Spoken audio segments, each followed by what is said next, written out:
तो स्वागत है आप सभी का रेट्रो गेमिंग में। और आज हम बात करने वाले हैं रैंडम एक्सेस मेमोरी के बारे में, ए रैम। तो रैम में दो टाइप के रैम्स होते हैं, एक होता है ECC और एक होता है नॉर्मल जो हम लोग यूज़ करते हैं, जिसको हम डेस्कटॉप और लैपटॉप में लगाते हैं। तो ECC जो रैम होता है उसका फुल फॉर्म होता है एरर करेक्टिंग कोड। इसका मैं आपको नॉर्मल बताता हूँ। इसमें होता क्या है, सबसे पहले आपको जो आपकी जो रैम होती है इसके अंदर एक चिप एक्स्ट्रा होती है। तो एक चिप जो एक्स्ट्रा होती है उसके अंदर होता ये है कि अगर आपका पीसी या कंपनी का, एक्चुअली हम नहीं यूज़ करते, ये कॉर्पोरेट यूज़ करती है, तो जो कॉर्पोरेट के पीसी होते हैं अगर वो सिस्टम डायरेक्टली क्रस्ट हो जाता है या अनवांटेडली शट डाउन हो जाता है तो वहाँ पे ये रैम काम आता है। रैम में हमारा जो वर्क चल रहा होता है वो उसको स्टोर करके रखती है। नॉर्मल रैम में होता ये है कि अगर आपका सिस्टम क्रैश हो जाता है तो उसके अंदर जो हमने काम करके रखा हुआ है वो सारा इरेज्ड हो जाता है। तो यहाँ पे जो रैम रहता है ECC वाला, उसके अंदर ये जो हमने काम करके रखा हुआ है वो डिलीट नहीं होता और ये रैम कॉस्टली होती है। और फिर उसके बाद हमारी जो रैम आती है नॉर्मल, उसमें दो टाइप की रैम आती है। मैं आपको रैम बताता हूँ। मेरे पास दो रैम रखा है और ये DDR3 है, ठीक है, और ये DDR4 है। ये DDR4 है। अब इसके अंदर दो टाइप के रैम्स होते हैं। मैं DDR3 की बताता हूँ आपको, DDR4 का नहीं। DDR3 की मैं बात करता हूँ तो ये हमारे पास DDR3 है। इसमें आप देख रहे रहेंगे यहाँ पे हमको कंपोनेंट्स देखने मिलेंगे और अगर हम इसके बैक साइड भी देखेंगे तो यहाँ पे भी हमको कंपोनेंट्स देखने मिलेंगे। ये होता है R8 रैम और एक होता है R16। जो मेरे पास DDR4 की जो रैम है ये है R16। तो यहाँ पे हमको पीछे कंपोनेंट देखने नहीं मिलता। तो एक होता है LPDDR4 रैम। LPDDR4 रैम जो रहता है वो हमारा जैसे कि आप इंटेल का ईवो जो प्रोसेसर आता है उसमें जो रैम रहती है वो मोस्टली आपको LPDDR4 मिलेगी। इसमें ये होता है कि लो पावर कंजम्पशन रैम रहती है, ये LP का फुल फॉर्म है। तो यहाँ पे हमारी जो बैटरी रहती है वो ज़्यादा रैम ज़्यादा ना ले, इसलिए वहाँ पे LPDDR लगती है और वो पावर कम लेने के बाद हमको परफॉर्मेंस भी ज़्यादा देती है। बट ये बहुत कॉस्टली आती है और मोस्ट प्रोबेबली आपको शोल्डेड मिलेगी।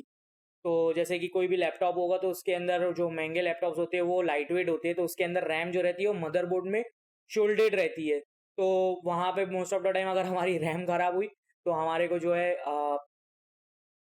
पीसी बदलना पड़ता है, मतलब मदरबोर्ड बदलना पड़ता है। वो ज़्यादातर रैम बनती नहीं है तो वहाँ पे हमको मदरबोर्ड चेंज करना पड़ता है।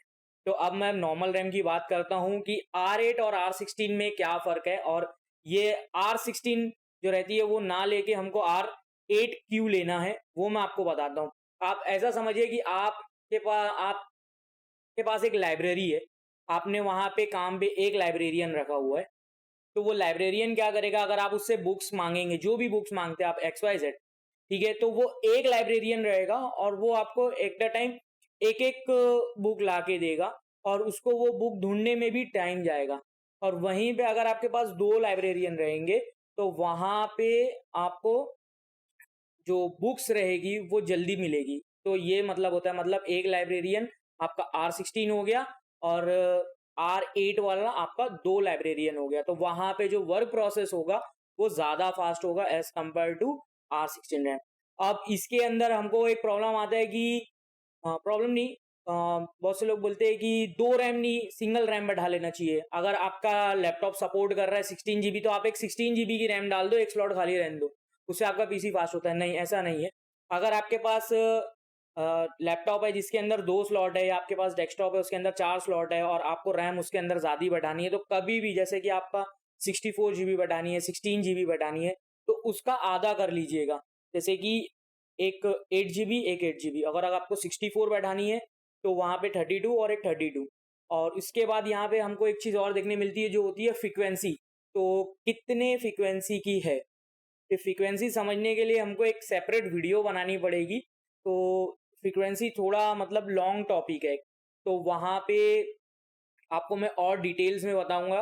बस अभी के लिए इतना समझ लीजिए कि अगर आपके पास जैसे कि DDR4 का है तो 100 मेगाहर्ट्ज वाला उसका टॉप एंड वेरिएंट है। तो अगर आप वो वाला लगाओगे तो बेस्ट रहेगा। और प्रोसेसर के ऊपर भी रहता है कि वो कितना सपोर्ट करता है। अगर आपके पास 10 जनरेशन में कोई U सीरीज का प्रोसेसर है तो वो मोस्ट प्रोबेबली आपका जो है वो 2666 मेगाहर्ट्ज सपोर्ट करेगा। और वहीं ये आपके पास 10 जनरेशन में एच सीरीज का है या के सीरीज का है या एफ सीरीज का प्रोसेसर है, एच वाला जो होता है वो लैपटॉप में आता है, तो वहाँ पे आप 3200 मेगाहर्ट्ज का भी रैम लगा सकते हो। वहाँ पे अगर आपको फ्रीक्वेंसी ज़्यादा मिलेगी तो वो ज़्यादा अच्छा और काम करेगा, मतलब वो स्पीड उसकी बढ़ जाती है काम करने की, मतलब वो और जल्दी-जल्दी आपको बुक लाके देगा, मतलब 2 लाइब्रेरियन आपको बुक जो है वो जल्दी लाके देंगे।